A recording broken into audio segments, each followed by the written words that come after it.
Wilbur Wright was an Ohio inventor and a visionary figure who became one of the most revolutionary pioneers of human flight. Wilbur Wright, aviation pioneer and engineer, was born in Millville, Indiana on April 16, 1867. He came from an educated family. He had a quiet demeanor and an analytical mind. Wright's early years were marked by curiosity and intellectual rigor. He was largely self-educated beyond high school, never attending college, though his understanding of mechanical principles and aerodynamics would eventually surpass that of many university-trained engineers. His education came from voracious reading and practical experimentation, though his later achievements would validate this unconventional approach in the most spectacular ways imaginable. After his family settled in Dayton, Ohio, Wilbur attended high school and excelled academically. He was an outstanding student with plans to attend Yale University. However, a hockey accident in the winter of 1885 changed the trajectory of his life. He was struck in the face during a game, losing several teeth and suffering injuries that left him in a depression for several years. During this period of recovery, he cared for his mother who was dying of tuberculosis. This time of convalescence and caregiving, while difficult, gave him opportunity for extensive reading and contemplation. He read everything he could find, building a foundation of knowledge that would serve him throughout his life. In 1889, Wilbur and his younger brother Orville started a printing business. They designed and built their own printing press, demonstrating the mechanical aptitude that would characterize their later work. The printing business was modestly successful, producing a weekly newspaper and doing job printing for local businesses. The brothers worked well together, with Wilbur often providing the conceptual thinking while Orville handled more of the practical implementation. This partnership would become one of the most productive collaborations in the history of technology. In 1892, the Wright brothers opened a bicycle sales and repair shop in Dayton. The bicycle craze was sweeping America, and the business prospered. By 1896, they were manufacturing their own bicycle designs, the Van Cleve and the St. Clair models. The bicycle business provided steady income and, more importantly, gave them experience with lightweight construction, balance, and mechanical systems. The principles they learned building bicycles would directly inform their approach to building flying machines. They understood the importance of control and balance, concepts that other aviation pioneers had largely overlooked in favor of simply achieving lift and propulsion. Wilbur's interest in flight began in earnest in 1896 when he read about the death of Otto Lilienthal, a German aviation pioneer who had been killed in a glider crash. Lilienthal had made over 2,000 glider flights, and his death while pursuing the dream of flight captured Wilbur's imagination. He began reading everything available about aeronautics. He wrote to the Smithsonian Institution requesting information and received a list of publications on the subject. He studied the works of Lilienthal, Octave Chanute, Samuel Langley, and other experimenters who had attempted to solve the problem of flight. What struck Wilbur as he studied the existing literature was that most experimenters focused on power and lift while largely ignoring the problem of control. Birds didn't just fly, they maneuvered. They banked into turns, maintained stability in wind, and landed precisely where they intended. Wilbur became convinced that control was the fundamental problem that needed to be solved before powered flight would be possible. This insight would prove to be the key that unlocked human flight. In 1899, Wilbur made a crucial observation while idly twisting a long cardboard box in the bicycle shop. He noticed that twisting the box changed its shape in a way that might be applied to an aircraft wing. This led to his concept of wing warping, a method of controlling an aircraft by twisting the wings to create differential lift. He built a small biplane kite with a 5-foot wingspan to test the concept. The kite could be controlled by strings that warped the wings, and it worked beautifully. Wilbur had solved the problem of lateral control. By this time, Orville had become fully engaged in the flight project. The brothers worked together, though Wilbur remained the primary driving force and theoretician. In 1900, they wrote to the U.S. Weather Bureau to identify a location with steady winds suitable for glider experiments. They selected Kitty Hawk, North Carolina, an isolated area on the Outer Banks with strong steady winds, soft sand for landings, and privacy for their experiments. In September 1900, Wilbur traveled to Kitty Hawk to begin glider experiments while Orville remained in Dayton to manage the bicycle business. Wilbur built a glider with a 17-foot wingspan based on calculations derived from Lilienthal's tables of air pressure on curved surfaces. The glider was flown primarily as a kite to test the control system. When Orville joined him, they made a few short glides, but the glider produced less lift than expected. Despite this disappointment, the control system worked well. They returned to Dayton convinced they were on the right track. In 1901, the brothers returned to Kitty Hawk with a larger glider. This machine had a 22-foot wingspan and was the largest glider anyone had attempted to fly. The brothers made dozens of glides, some covering nearly 400 feet. However, they encountered serious problems. The glider was difficult to control and sometimes behaved in unexpected and dangerous ways. The amount of lift was still less than Lilienthal's tables predicted. Wilbur returned to Dayton discouraged, reportedly telling Orville that man would not fly for 50 years. But Wilbur's discouragement didn't last long. He began to suspect that Lilienthal's data on air pressure and wing curvature was incorrect. If the fundamental data was wrong, everyone working from that data would fail. The brothers decided to conduct their own experiments. In the fall of 1901, they built a wind tunnel in their bicycle shop, a 6-foot wooden box with a fan at one end. They tested over 200 wing shapes, methodically recording the lift and drag characteristics of each design. The wind tunnel experiments were revolutionary. The Wright brothers generated their own aeronautical data, the most accurate that existed at the time. They discovered that many accepted principles of aerodynamics were wrong. They developed their own tables of air pressure on curved surfaces. This data would allow them to design wings with predictable performance. The wind tunnel experiments were tedious and time-consuming, but they gave the Wrights a scientific foundation that no other experimenter possessed. In 1902, the brothers returned to Kitty Hawk with a new glider designed using their wind tunnel data. This glider had a 32-foot wingspan and incorporated all their improvements. It also featured a movable vertical tail that could be coordinated with the wing warping to counteract adverse yaw, a problem that had plagued their previous glider. The 1902 glider was a complete success. The brothers made nearly 1,000 glides, some covering over 600 feet. They could turn, maintain stability in wind, and land with precision. They had solved the problem of control. The glider was the first aircraft that could be truly piloted rather than merely guided. With the control problem solved, the Wright brothers turned their attention to powered flight. They needed an engine and propellers. They wrote to several engine manufacturers but couldn't find one willing to build an engine to their specifications, light enough and powerful enough for their purposes. So they designed and built their own. Their bicycle shop mechanic, Charlie Taylor, constructed a 12-horsepower gasoline engine that weighed only 180 pounds. It was a remarkable piece of engineering, built without the precision tools and materials that would be standard in later engines. The propellers presented an even greater challenge. The brothers assumed they could find propeller design information from marine engineering, but they discovered that ship propeller design was entirely empirical with no theoretical basis. They had to develop their own theory of propeller design, treating the propeller as a rotary wing moving through the air. Using their wind tunnel data and mathematical analysis, they designed two propellers that would be over 80% efficient, a remarkable achievement that wouldn't be significantly improved upon for decades. By September 1903, the Wright brothers had built their powered flying machine, which they called the Flyer. It had a 40-foot wingspan, weighed about 600 pounds with the pilot, and cost less than $1,000 to build. In late September, they shipped the Flyer to Kitty Hawk and set up camp at Kill Devil Hills, a few miles south of the town. Assembly of the machine took longer than expected, and they encountered problems with the propeller shafts which had to be sent back to Dayton for repair. On December 14, 1903, the Flyer was ready. The brothers tossed a coin to determine who would make the first attempt. Wilbur won the toss. The Flyer was positioned on a 60-foot launching rail they had built. The engine was started and the Flyer moved down the rail and lifted into the air. However, Wilbur pulled up too steeply, the Flyer stalled and settled back to the ground after only 3.5 seconds in the air, suffering minor damage. The attempt was not considered a true flight since the Flyer had not maintained itself in the air.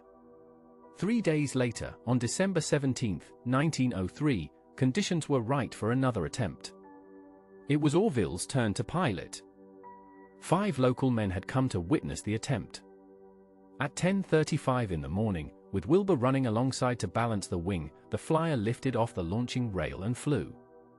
Orville controlled the machine as it moved through the air, rising and falling slightly as he worked the elevator control. After 12 seconds and 120 feet, the flyer settled back to the sand. It was a short flight, but it was controlled, sustained, and powered. For the first time in history, a machine carrying a man had lifted itself into the air by its own power, moved forward under control, and landed at a point as high as that from which it started. The brothers made 3 more flights that morning. Wilbur and Orville alternated as pilot. The flights grew progressively longer as they gained experience with the controls. On the 4th flight, Wilbur flew 852 feet in 59 seconds, demonstrating that the flyer was capable of sustained flight. After this flight, a gust of wind caught the flyer and tumbled it across the beach, damaging it beyond immediate repair. The day's experiments were over, but the Wright brothers had achieved their goal. They had invented the airplane. The Wright brothers sent a telegram to their father announcing their success. They returned to Dayton for Christmas, bringing the damaged flyer with them.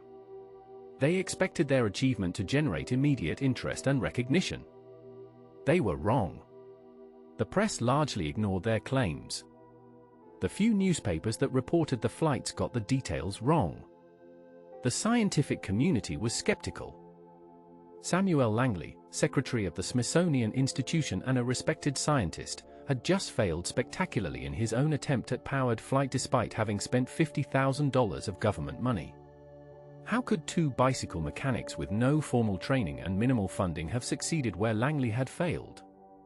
The Wright brothers' response to this skepticism was to continue their work in private.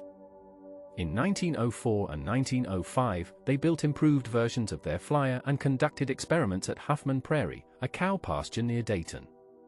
They invited the press to observe, but their early flights at Huffman Prairie were short and unimpressive due to the lack of strong winds.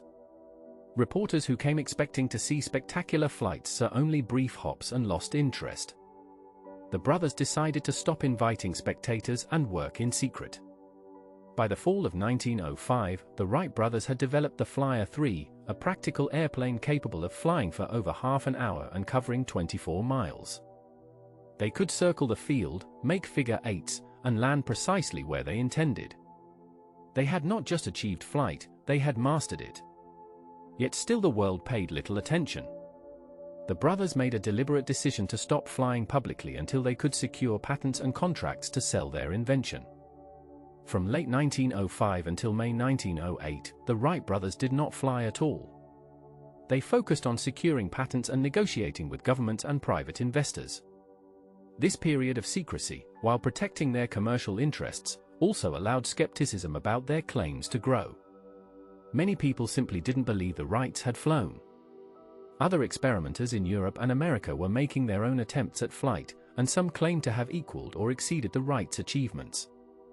Wilbur took the lead in the business negotiations. He corresponded with potential buyers in America and Europe. He was cautious and demanding in negotiations, insisting on contracts that would adequately compensate them for their invention. This businesslike approach frustrated some potential partners, but Wilbur was determined that he and Orville would receive fair value for their work. They had invested years of effort and their own money into solving the problem of flight, and they were not going to give it away. In 1908, the Wright brothers finally returned to public flying. They had secured contracts with the US Army and with a French syndicate.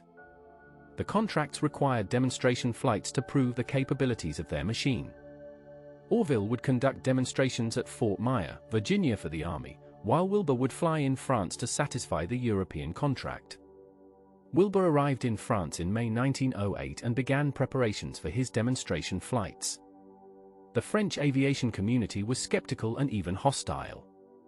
French experimenters had been making short flights, and many Frenchmen refused to believe that Americans had been flying since 1903. When Wilbur finally flew at the Hunaudiers racecourse near Le Mans on August 8, 1908, he silenced all skeptics. his flying was so far beyond what anyone else had achieved that it was immediately obvious the Wrights were years ahead of everyone else. Wilbur made steep turns, flew figure eights, and demonstrated complete control. The French aviators were astonished. Over the following months, Wilbur made dozens of demonstration flights in France. He set records for altitude, distance, and duration. He flew with passengers, including the first woman to fly in an airplane. He became an international celebrity. The French press, which had been mocking the Wright brothers' claims, now praised Wilbur as the greatest aviator in the world.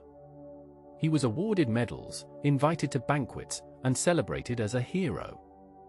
European aviation had been set back years by the Wright secrecy, but now European experimenters could see what was possible and began to rapidly advance their own designs. While Wilbur triumphed in France, Orville conducted demonstrations at Fort Myer. His flights were equally impressive, and it seemed certain the Army would purchase the Wright airplane. However, on September 17, 1908, tragedy struck.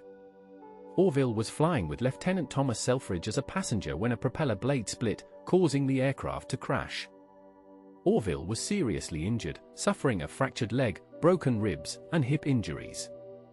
Lieutenant Selfridge was killed, becoming the first person to die in an airplane crash. The accident was a devastating setback, both personally for Orville and for the Wright brothers' business prospects. Orville recovered from his injuries, though he would suffer back pain for the rest of his life. In 1909, he returned to Fort Myer and successfully completed the Army trials. The U.S. Army purchased its first airplane from the Wright brothers.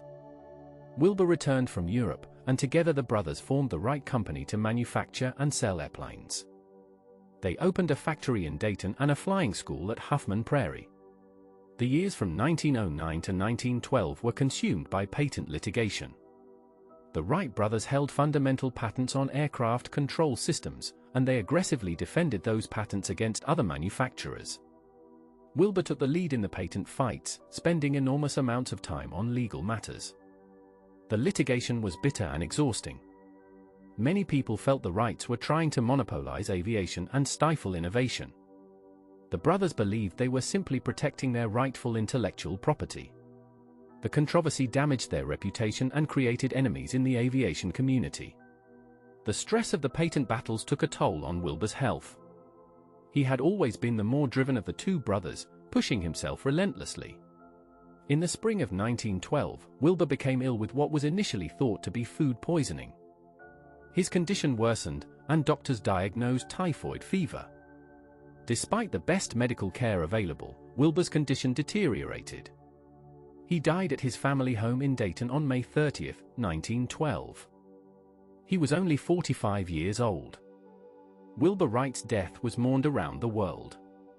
He was recognized as one of the greatest inventors in history, the man who had given humanity the gift of flight.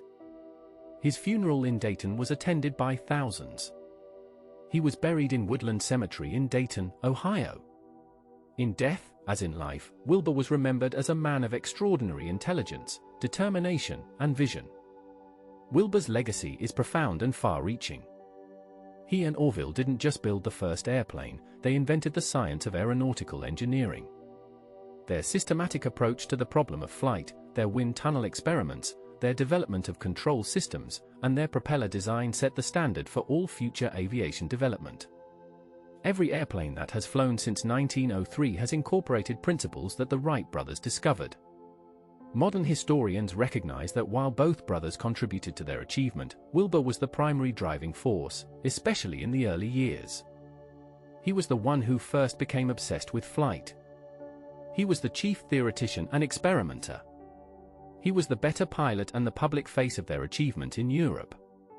Orville was essential to their success, but Wilbur was the visionary who made it all possible. Perhaps the most remarkable thing about Wilbur Wright was his systematic, scientific approach to an unsolved problem. He didn't just tinker and hope for the best. He identified what was known and what was unknown. He questioned accepted data and generated his own through careful experimentation. He broke the problem of flight down into components, control, lift, and propulsion, and solved each systematically. This methodical approach was revolutionary in an era when most inventors worked by trial and error. Wilbur Wright represents a particular type of genius, the self-taught innovator who through intelligence, determination, and systematic effort solves a problem that has defeated everyone else. History is full of such figures, but few have achieved something as significant as human flight. Wilbur's tragedy was that he died just as aviation was beginning to transform the world, unable to see the full impact of his invention. In the end, Wilbur Wright was neither a showman nor a dreamer, but rather a methodical engineer who approached an impossible problem with intelligence and persistence until he made it possible. His legacy includes not just the invention of the airplane but the establishment of scientific principles that made all future aviation possible. He is remembered today as one of the most important inventors in human history, which is entirely appropriate for a man who gave humanity wings.